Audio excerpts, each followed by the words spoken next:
כוונה, היא כמו מכתב רק נייר ודיו, בלי לי תוכן מספק. מתפלל בלי לב, ממש כמו רובוט, חושב על הרוח את הצהריים, ויחגור אידיוט.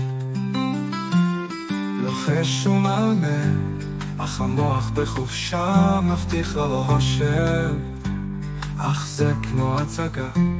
מניע שפתיים, אך הלב לא שם, ויוצא מהתפילה עם לקשות השם.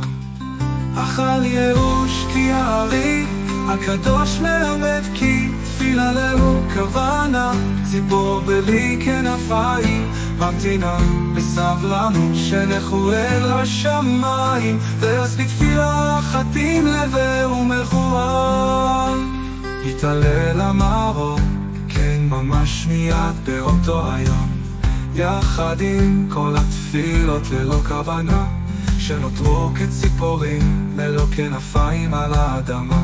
כי הרצון היה שם גם כשהמוח נדל, ובכוונה אחת שהוא ממש